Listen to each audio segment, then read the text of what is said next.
This is the slideshow that is going to be used for the creation of your energy vocabulary notebook. It is going to be comprised of 1 page of the construction paper and 3 pages of plain white copy paper. Go ahead and make your vocabulary notebook, and once you have done so and you are ready to record the vocabulary words in your notebook, you may unpause this video. The first entry is going to be the definition of energy. Energy is the ability to do work or cause change. It is related to motion. Energy transferred divided by time equals power. Transferring energy is doing work, and there are 2 basic kinds of energy: potential energy and kinetic energy. Make sure in the bottom left you write your own sentence using the word energy, and you illustrate your picture of what energy is to you before moving on to the next slide. Go ahead and pause now. When you are ready, you may move on. The next slide is the kinetic energy. This can be the next entry in your vocab notebook. This is energy that an object has due to its motion. This could be an object that is doing work. Mass and velocity both affect kinetic energy. The equation for kinetic energy, 1/2 times mass times velocity squared. Because velocity is squared, velocity impacts kinetic energy more than changing just the mass. Next vocabulary word is potential energy.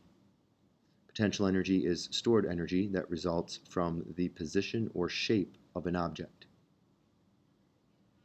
Weight and height are both factors when considering potential energy.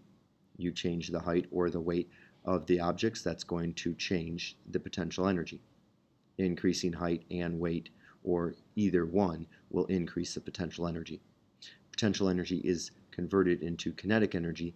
Thus, you can see that if you have something that has high potential energy, as it begins to start its movement and transform into kinetic energy, that kinetic energy is going to increase as well.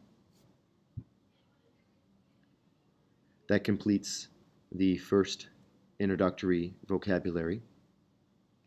The next point of focus is going to be the forms of energy. This is going to continue in the same vocabulary notebook. Again, make sure that you are writing your own sentence using the vocabulary words and illustrating your own pictures for the vocabulary words before moving on to the next vocabulary word. The first vocabulary word, the first form of energy that we are going to discuss, is mechanical energy. This is a form of energy that is associated with the position and motion of an object. So it directly relates to potential and kinetic energy. A car moving is an example of mechanical energy. It's also kinetic energy. Throwing something is kinetic energy. So in order to determine mechanical energy, you have to take your potential energy and ultimately your kinetic energy, add those 2 together, and that will give you your mechanical energy. Thermal energy is the total potential and kinetic energy of the particles in an object. Think of something that is very, very cold. It has very low thermal energy. The particles are barely moving.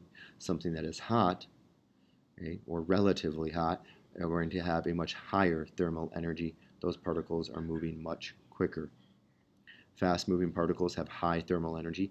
Ice cream melting is an example of thermal energy.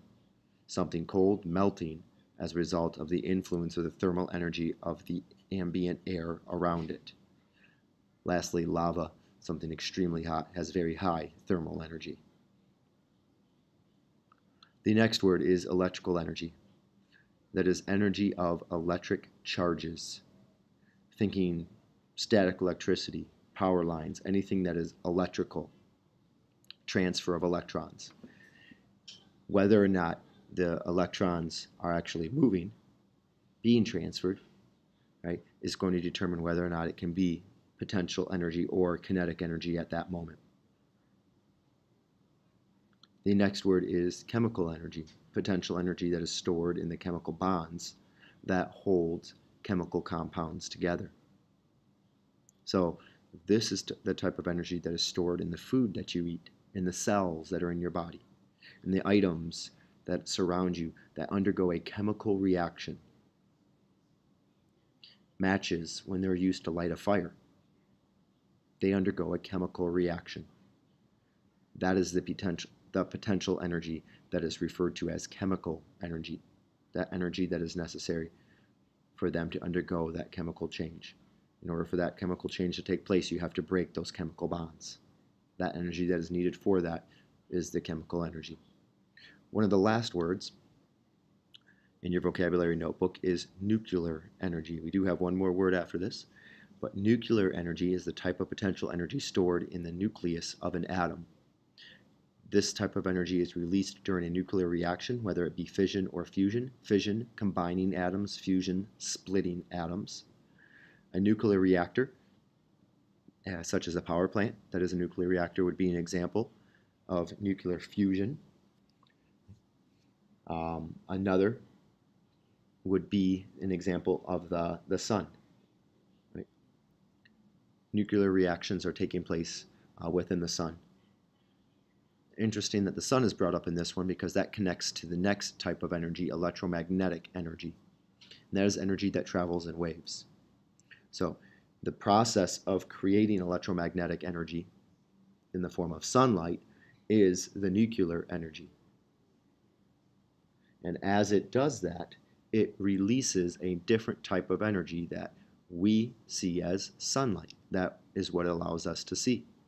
There are also types of energy that are released that travel in waves, right, from various things that we cannot see. Radio waves, we can't see those, but they're a form of energy that transmits information.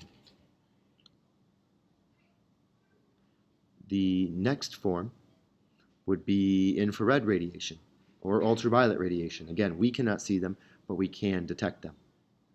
Microwaves, it's what you guys use frequently to cook your food. Or x-rays if you get injured and you need to see the bones inside your body. Those are all different types of electromagnetic energy.